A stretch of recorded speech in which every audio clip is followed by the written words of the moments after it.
नमस्कार, किसान समाचार में आप सभी का स्वागत है। सबसे पहले मुख्य समाचार। केंद्रीय गृह एवं सहकारिता मंत्री अमित शाह ने गुजरात के अहमदाबाद में किसान सम्मेलन को किया संबोधित। कहा, गुजरात में करीब 3 लाख से ज्यादा किसानों ने प्राकृतिक खेती को अपनाया। 164 गांव के किसानों की 53,215 हेक्टेयर भूमि तक नर्मदा का पानी पहुंचाया।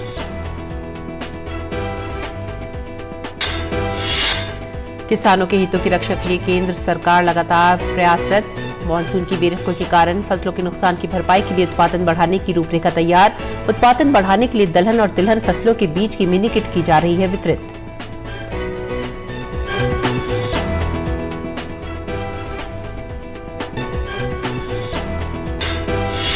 उत्तर प्रदेश के फिरोजाबाद में बीते दिनों 3 दिन हुई मूसलाधार बारिश ने बाजरा गाजर की खेती का किया नुकसान। बारिश के बाद चली हवाएं, बाजरा के खेत में भरा पानी, खेत में खड़ी बाजरा की फसल बिछ गई, किसान परेशान।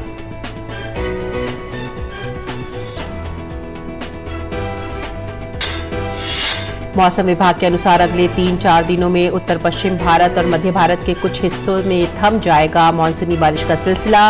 दिल्ली एनसीआर में हुई फॉग की शुरुआत, वहीं ओडिशा, तमिलनाडु और पुडुचेरी में कुछ स्थानों पर भारी बारिश का अनुमान। मुख्य समाचार के बाद खबरें अब विस्तार से। केंद्रीय गृह एवं सहकारिता मंत्री अमित शाह ने गुजरात के अहमदाबाद में किसान सम्मेलन को संबोधित किया। इस अवसर पर गुजरात के मुख्यमंत्री भूपेंद्र पटेल सहित अनेक गणमान्य व्यक्ति उपस्थित रहे। केंद्रीय गृह मंत्री ने अपने संबोधन में कहा कि अनेक सालों से इस क्षेत्र के 164 गांव संपूर्ण सिंचाई व्यवस्था से वंचित रहे हैं, लेकिन आज प्रधानमंत्री नरेंद्र मोदी के नेतृत्व में गुजरात सरकार ने इसी कड़ी में फतेहवाड़ी, खारीकट व नलकंडा क्षेत्र के 164 गांवों को नर्मदा कमांड में शामिल कर लिया है। सिंचाई से जुड़ी समस्या को समाप्त किया है। अब सिंचाई की समस्या से परेशान 164 गांव के किसानों की 53,215 हेक्टेयर भूमि तक नर्मदा का पानी पहुंचाने का काम किया गया है, जिससे लाखों लोग लाभान्वित होंगे। उन्होंने कहा कि अब नहर के माध्यम से नर्मदा का पानी आएगा और इस 70,000 हेक्टेयर भूमि पर किसान 3 उपज पैदा कर सकेंगे, तो ये क्षेत्र समृद्धि से परिपूर्ण हो जाएगा। अमित शाह ने कहा कि प्रधानमंत्री नरेंद्र मोदी जी की नर्मदा का पानी गुजरात में यहां तक लाने की कल्पना थी। उन्होंने कहा कि पिछली सरकारों ने 1964 से नर्मदा योजना को किसी न किसी बहाने से रोक रखा था, लेकिन जब नरेंद्र मोदी जी गुजरात के मुख्यमंत्री बने तब उन्होंने सबसे पहले गुजरात के भागीरथ के रूप में काम करके नर्मदा योजना को अहमदाबाद तक पहुंचाने का कार्य किया। अमित शाह ने कहा कि प्रधानमंत्री मोदी ने पिछले 8 सालों में किसानों की आय दुगनी करने के लिए अनेक योजनाएं लागू की हैं। कृषि बीमा को वैज्ञानिक और लोगों के लिए आकर्षक बनाने के लिए इतना आसान बना दिया कि आम लोग उसे उपयोग कर सके। हर साल छोटे बड़े और सीमांत किसानों के बैंक अकाउंट में 6,000 रुपए डायरेक्ट जमा करने की व्यवस्था नरेंद्र मोदी जी ने ही की है।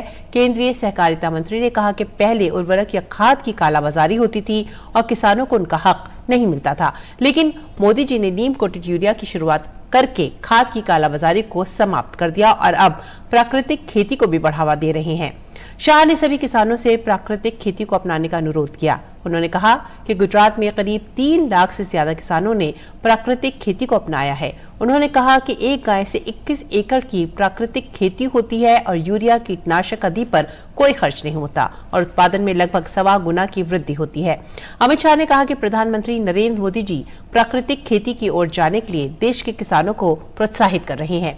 गृह मंत्री ने नलकांठा के युवाओं से अनुरोध किया कि वे अपने गाँव में प्राकृतिक खेती कर रहे 5 या 10 प्रगतिशील किसानों से बात करें और प्राकृतिक खेती के बारे में उनके अनुभव जानें। और इससे पहले केंद्रीय गृह मंत्री अमित शाह ने गुजरात के सानात क्षेत्र की स्वास्थ्य व्यवस्था को और ज्यादा मजबूत करने के लिए ESIC द्वारा संचालित 350 बिस्तरों वाले अस्पताल का भूमि पूजन किया। साथ ही अपने संसदीय क्षेत्र को कई अन्य विकास की सौगातें भी उन्होंने दी। गृह मंत्री अमित शाह अपने गुजरात के 2 दिन के दौरे के पहले दिन आज कई कार्यक्रमों में शामिल हुए। साणंद क्षेत्र में स्वास्थ्य के क्षेत्र में बुनियादी ढांचे को मजबूत करने के लिए उन्होंने कर्मचारी राज्य बीमा निगम द्वारा संचालित 350 बिस्तरों वाले अस्पताल का भूमि पूजन किया। इसके अलावा कलोल में भी 150 बिस्तर के अस्पताल को खोला जाएगा। इसके अलावा साणंद तालुका के विरोचन नगर गांव में एक प्राथमिक स्वास्थ्य केंद्र और अहमदाबाद शहरी विकास प्राधिकरण द्वारा बनाए गए मिलन केंद्र समाजवाड़ी का उद्घाटन भी किया। मोदी जी ने हेल्थ इंफ्रास्ट्रक्चर के लिए एक होलिस्टिक अप्रोच लिया है। इसके 3 हिस्से हैं। पहला, मेडिकल साइंस से जुड़े हुए सभी प्रकार के इंफ्रास्ट्रक्चर और ह्यूमन रिसोर्स का विस्तार करना। दूसरा है आयुष जैसी पारंपरिक भारतीय चिकित्सा पद्धति को मेन स्ट्रीम में मुख्य धारा में लाना। और तीसरा है टेक्नोलॉजी के माध्यम से देश के हर गांव में एक्सपर्ट सुविधाएं पहुंचाना। गृह मंत्री ने अहमदाबाद में एक किसान सम्मेलन में भाग लिया। गृह मंत्री ने कहा कि पिछले 8 साल में पीएम मोदी के नेतृत्व में किसानों के विकास के कई योजनाएं बनाकर काम किया जा रहा है। उन्होंने कहा कि किसानों को बीमा देने का काम हुआ, साथ ही हर किसान के खाते में 6,000 रुपए सीधे पहुंचाने का भी काम हो रहा है। अंदर ખેડૂતોની આવક બમણી કરવા માટે અનેકવિધ કાર્યક્રમો હાથમાં કૃષિ વીમાને વૈજ્ઞાનિક અને લોકાભિમુખ બનાવ્યો, લોકભોગ્ય બનાવ્યો। ખેડૂત નાનો હોય, મોટો હોય કે સીમાંત હોય, દર વર્ષે એના બેંક એકાઉન્ટમાં 6,000 રૂપિયા સીધા જમા કરવાની વ્યવસ્થા નરેન્દ્રભાઈએ કરી। इसके अलावा आज उन्होंने अहमदाबाद शहर के बाहरी इलाके में एसपी रिंग रोड पर भादज गांव के निकट एक फ्लाईओवर का उद्घाटन किया। भादज सर्कल पर यातायात जाम की समस्या को दूर करने के लिए 73 करोड़ रुपए की लागत से ये 6 लेन वाला फ्लाईओवर बनाया गया है। गृह मंत्री ने अपने दौरे पर पौराणिक मंदिर मेलडी माता जी पहुंचकर पूजा अर्चना भी की। साल के अंत में गुजरात में होने वाले विधानसभा चुनावों के मद्देनजर गृह मंत्री अमित शाह का ये दौरा अहम माना जा रहा है। Bureau report, DD news. देश के कई राज्यों के किसानों को इस बार मानसून की बेरुखी के कारण सूखे का सामना करना पड़ रहा है। उत्पादन में इस नुकसान की भरपाई के लिए देश की केंद्र सरकार ने रबी सीजन में दलहन और तिलहन फसलों का उत्पादन बढ़ाने की रूपरेखा भी तैयार कर ली है। इस रूपरेखा के तहत सरकार दलहन और तिलहन फसलों के बीज मिनी किट किसानों के बीच वितरित कर रही है। इस रूपरेखा के तहत केंद्र सरकार द्वारा अनुमान लगाया गया है कि फसलों के उत्पादन को लगभग 20 से 25% तक बढ़ाया जा सकता है। केंद्रीय कृषि व किसान कल्याण मंत्रालय की इस योजना के तहत रबी 2022-23 के लिए नियमित दलहन और तिलहन का उत्पादन करने वाले राज्यों के साथ ही मानसून की कमी वाले क्षेत्रों में भी बीज की मिनी किट वितरित की जा रही है। मंत्रालय की तरफ से दी गई जानकारी के मुताबिक उत्पादन और उत्पादकता बढ़ाने के लिए किसानों के बीच नवीनतम फसल किस्मों को लोकप्रिय बनाने के उद्देश्य से बीज मिनी किट का वितरण देश भर में केंद्र सरकार द्वारा किया जा रहा है। इस योजना के तहत महाराष्ट्र के विदर्भ क्षेत्र में रैपसीड और सरसों के गैर पारंपरिक क्षेत्र को कवर करने तमिलनाडु, आंध्र प्रदेश, तेलंगाना और कर्नाटक जैसे दक्षिणी राज्यों के लिए मूंगफली के रूप में प्रमुख रबी तिलहन और उत्तर प्रदेश, मध्य प्रदेश, बिहार और राजस्थान राज्यों में अलसी जैसे छोटे तिलहन और महाराष्ट्र, कर्नाटक और तेलंगाना राज्यों में कुसुम वितरित करने के लिए बीज मिनी किट का वितरण किया जा रहा है। देश में दलहन को बढ़ावा देने के लिए सरकार ने 2022-23 के दौरान 11 राज्यों के लिए दाल और उड़द के 4.54 लाख बीज मिनी किट और मसूर के 4.04 लाख बीज मिनी किट आवंटित भी किए हैं।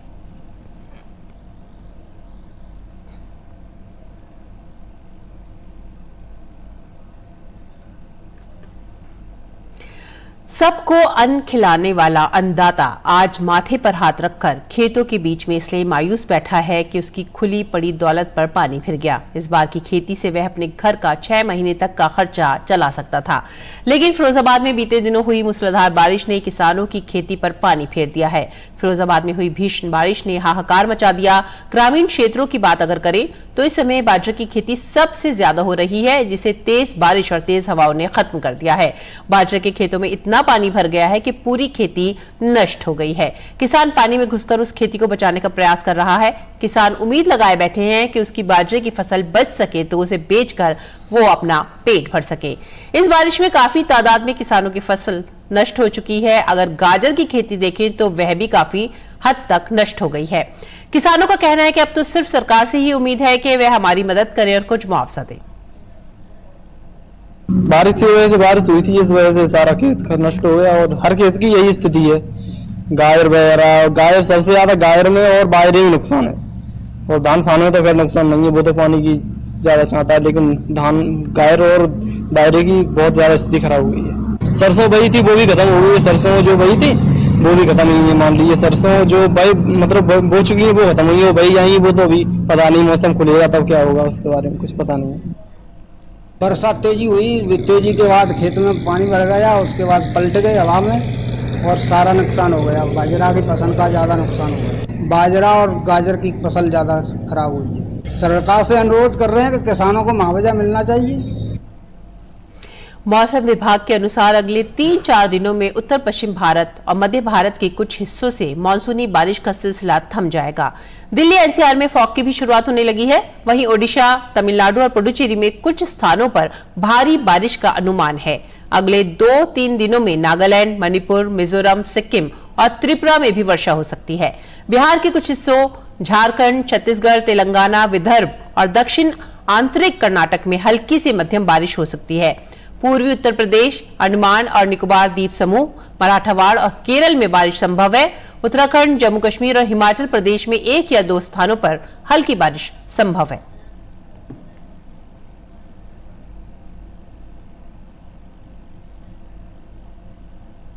और आइए अब हम आपको लेकर चलते हैं दार्जिलिंग की हिमालयन रेल यात्रा पर। ये रेल यात्रा दार्जिलिंग की खूबसूरती में 4 चांद लगा देती है। दार्जिलिंग की ये मनमोहक रेल यात्रा खूबसूरत दृश्यों के कारण रोजाना हजारों सैलानियों का दिल जीत लेती है।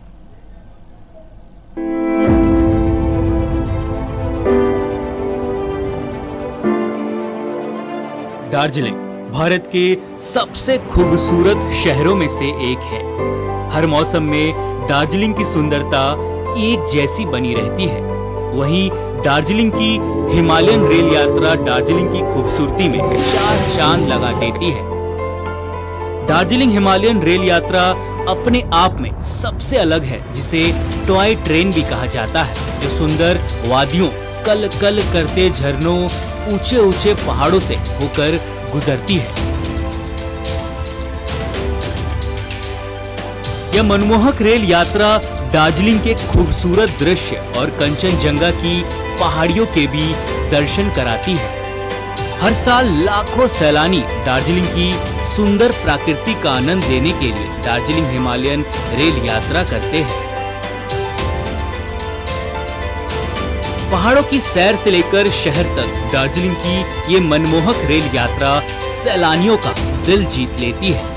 यह रेल यात्रा यात्रियों के लिए एक जीता जागता स्वप्न माना जाता है।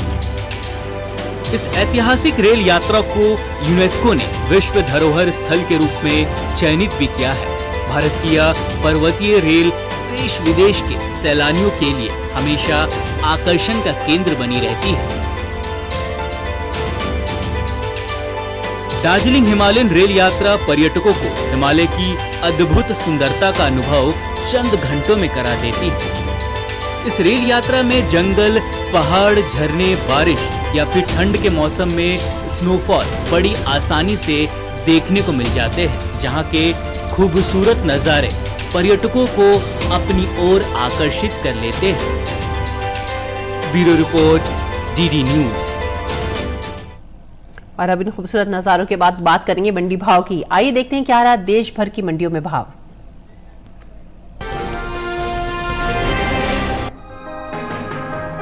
सोमवार को ज्यादातर कृषि उपज मंडियों में धान का कारोबार सुस्ती के साथ हुआ, जबकि कुछ मंडियों में बढ़त देखी गई। इसके हाजिर भाव की बात करें तो एग्मार्कनेट के अनुसार धान का कटोरा कहे जाने वाले राज्य छत्तीसगढ़ की लखनपुरी मंडी में इसकी खरीद कमजोरी के साथ हुई। यहाँ 24 सितंबर को धान का भाव रहा 2030 रुपए, जो कि 26 सितंबर को 30 रुपए गिरकर 2000 रुपए रह गया। उत्तर प्रदेश की लखीमपुर मंडी में इस दौरान धान के सौदों में नरमी के साथ कारोबार हुआ। यहाँ 24 सितंबर को धान का भाव रहा 1880 रुपए, 26 सितंबर को इसके सौदे 20 रुपए गिरकर 1860 रुपए पर हुए। इसी राज्य की सुल्तानपुर मंडी में भी धान के भाव में नरमी का रुख रहा। यहाँ 24 सितंबर को धान का भाव था 1570 रुपए, 26 सितंबर को इसमें 10 रुपए की कमजोरी आई और भाव रह गया 1560 रुपए। गुजरात की दहेगांव मंडी में 24 सितंबर को धान का भाव था 1675 रुपए, 26 सितंबर को इसमें 42 रुपए की तेजी आई और भाव 1717 रुपए हो गया।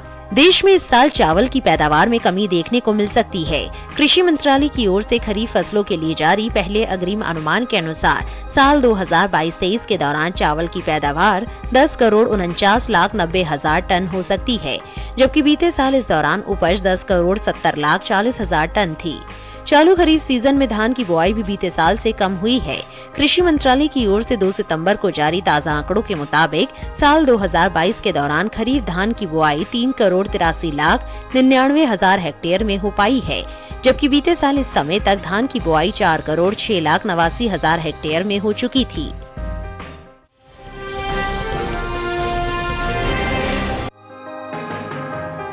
कृषि उपज मंडियों में सोमवार को चने के सौदों में बढ़त के साथ कारोबार हुआ। हालांकि कुछ मंडियों में कोई बदलाव नहीं आया।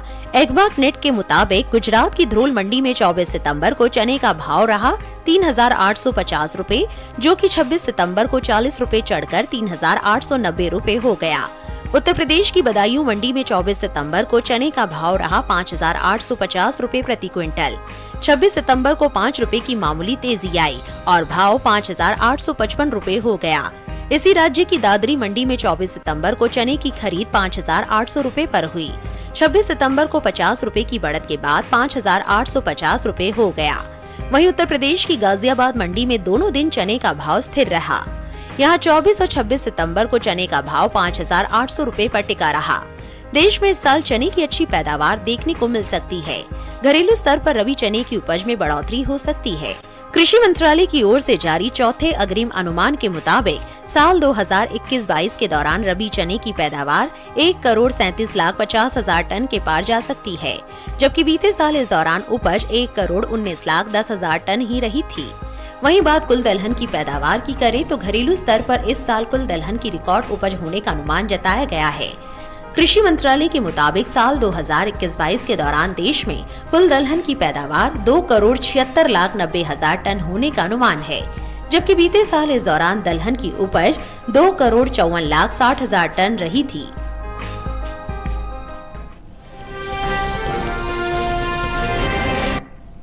और आइए अब बात करेंगे मौसमी खेती की। देखते हैं किसान इस मौसम में कैसे रखें अपने खेतों का ध्यान।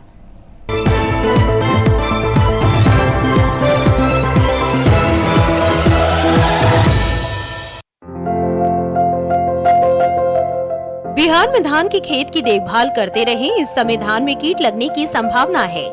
ऐसे में धान में कीटों से बचाव के लिए कृषि विशेषज्ञों की सलाह से छिड़काव करें। किसान फूल गोभी की रुपाई कर सकते हैं। यहाँ पत्ता गोभी की नर्सरी तैयार कर लें। वहीं लाल मिर्च की रुपाई करें।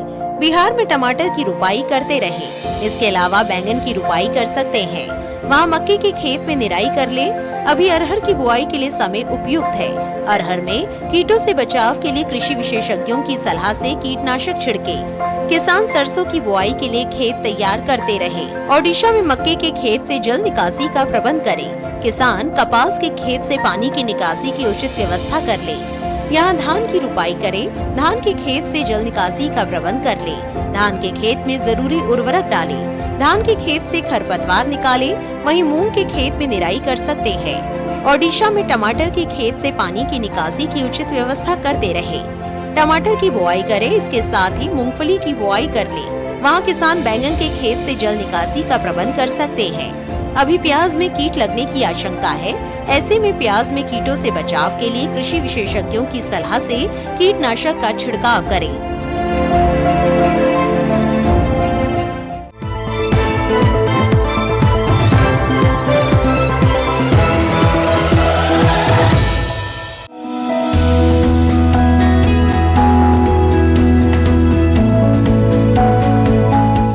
टमाटर के लिए जीवांश वाली बलुई दोमट और दोमट मिट्टी इसके लिए ज्यादा उपयुक्त होती है। 1 हेक्टेयर बुआई के लिए सामान्य किस्म का 400 से 500 ग्राम बीज चाहिए, जबकि संकर किस्म का 150 से 200 ग्राम बीज ही पर्याप्त होगा। जिन किसानों की पौध तैयार हो गई है वो अब इसकी रुपाई कर ले। रुपाई के लिए खेत को अच्छी तरह जोतकर मिट्टी को भुरभुरा बना ले और क्यारियां तैयार कर ले। हर क्यारी 0.75 मीटर चौड़ी और जरूरत के हिसाब से 5 से 10 मीटर लंबी हो सकती है। ध्यान रहे कि सीमित बढ़वार वाली फसल के लिए कतार से कतार के बीच की दूरी 60 सेंटीमीटर और पौध से पौध की दूरी 45 सेंटीमीटर होनी चाहिए, जबकि असीमित बढ़वार वाली फसलों में कतार से कतार की दूरी 75 सेंटीमीटर और पौध से पौध के बीच की दूरी 50 सेंटीमीटर होनी चाहिए। रुपाई दोपहर बाद करना ज्यादा बेहतर रहेगा। रुपाई के तुरंत बाद जरूरत हो तो हल्की सिंचाई कर दे। बाद में जब भी आवश्यक हो तो पानी देते रहे। खरपतवार नियंत्रण के लिए समय समय पर निराई गुड़ाई करते रहे। टमाटर में कई तरह की बीमारियां भी लग सकती है। झुलसा रोग में पुरानी पत्तियां पीली हो जाती है। टमाटर की फसल में विषाणु से फैलने वाला मौजिक रोग भी खतरनाक है। इसमें पत्तियां सिकुड़ जाती हैं और पौधों की बढ़वार रुक जाती है। रोकथाम के लिए सिकुड़ी पत्तियों को उखाड़कर जला दे। टमाटर में पत्ती, तना और फल भेदक कीट लगते हैं। इससे ग्रसित पत्तियां गिर जाती हैं। रोकथाम के लिए विशेषज्ञों की सलाह पर उचित दवाओं का छिड़काव करें।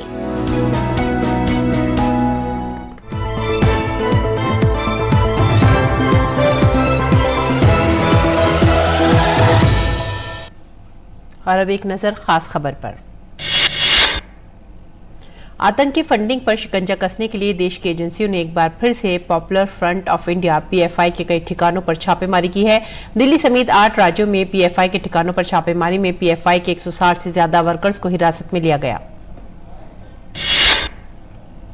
सुप्रीम कोर्ट में संविधान पीठों में होने वाली सुनवाई का सीधा प्रसारण शुरू हो गया है। आम जनता देश के सर्वोच्च अदालत में चल रही सुनवाई और दलीलों को घर बैठे देख सकती है। ये पहला मौका है जब सुप्रीम कोर्ट में औपचारिक सुनवाई का सीधा प्रसारण शुरू किया गया है। इसकी लंबे समय से मांग की जा रही थी।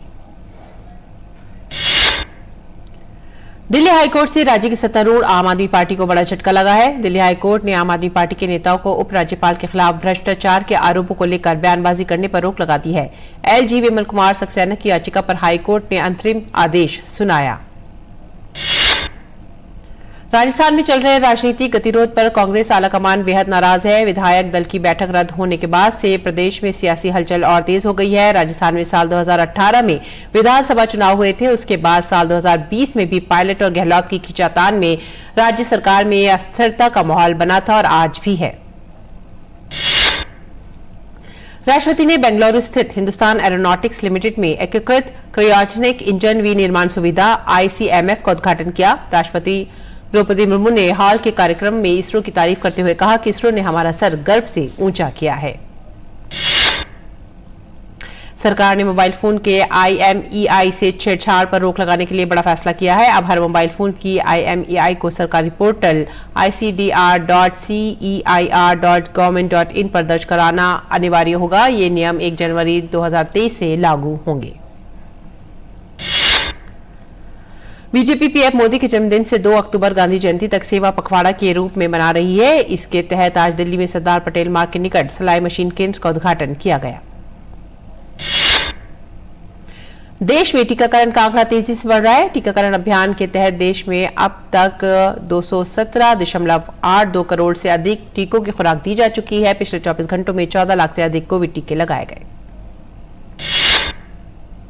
स्वास्थ्य और परिवार कल्याण मंत्रालय के मुताबिक देश भर में पिछले 24 घंटों में 3,230 मामले दर्ज किए गए हैं। वहीं पिछले 24 घंटों में 4,255 मरीज उपचार करवाकर स्वस्थ हो चुके हैं, जिसके बाद देश में रिकवरी रेट 98.72% हो गया है।